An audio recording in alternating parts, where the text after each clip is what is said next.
guys, ako nga pala si MG OFW, Maricara ang tunay kong pangalan. Tips ko lang doon sa mga nag-a-abroad talaga o mag-a-abroad pa lang. Ako, experience ko to. Sarili kong experience, tapos sa mga nag-a-abroad na mga nakakasama ko dito, yung kwento nila, iisa lang talaga. Walang pera, walang ipon, ganun. Iisa lang ang problema ng mga nag-a-abroad, pamilya nila sa Pinas. Iniisip kasi nila ang pamilya nila sa Pinas. Sa bagay, hindi masamang isipin ang pamilya sa Pinas. Kasi pamilya yun eh, kaya ka nga nag-abroad dahil sa pamilya mo. Ganto kasi yun. May mga nag-abroad na hindi nakakaya, hindi nakakayanan ng hirap.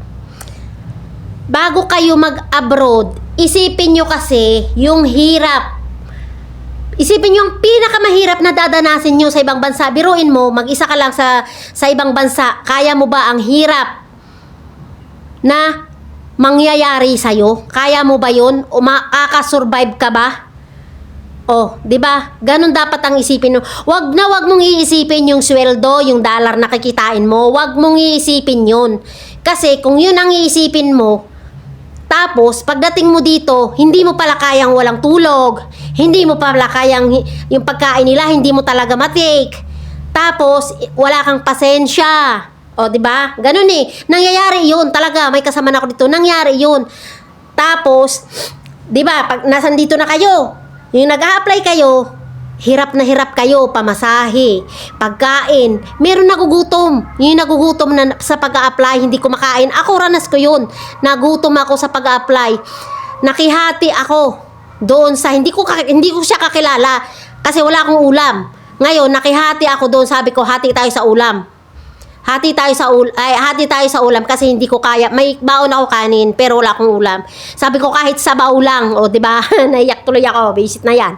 Kahit sabaw lang, o naghati kami. Meron yung nagugutom, meron talagang gutom sa pag-a-apply. Tapos pagdating dito, hindi mo lang kaya yung amo mo kasi nga pakikipagayan mo sila kasi nasa kultura nila 'yun. At saka sila magbabayad sa'yo. Kaya mo ba yun? O, yun ang isipin mo.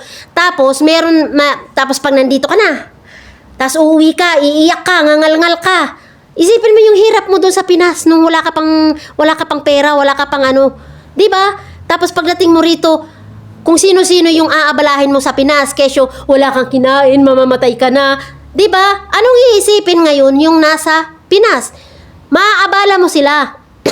Yan, naubo tuloy ako. Maaabala mo sila. Pupunta ng agency, pupunta kay Tolpo, so yung anak ko, ganito, ganon, ganyan.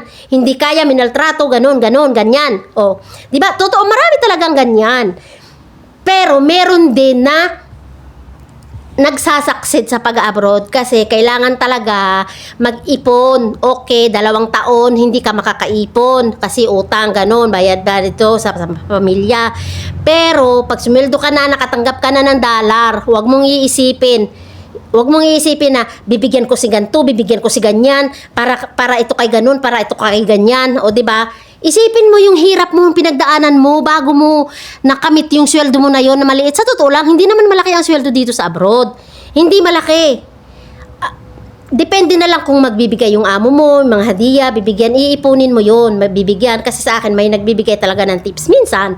Minsan, iniipon ko siya, yun yung pinanggagastos ko. Yun yung pinanggagastos ko sa sarili ko. Pinambibili ko ng shampoo. Kasi hindi naman ako libre dito sa shampoo.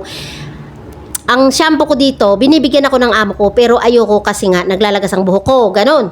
So, saan na tayo napunta?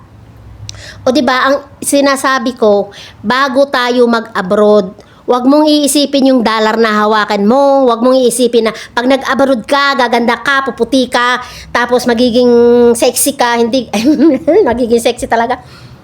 Hindi ganon yun. Ako nga ilang taon na ako dito, sa Qatar pa ako. Una ko nag-abroad sa Qatar, tapos sumunod dito. Dumating ako July 7, 2009. Pera pa yung nasa Qatar ako. Hanggang ngayon, andito pa rin ako sa amo ko. Iisa lang ang amo ko, o di ba?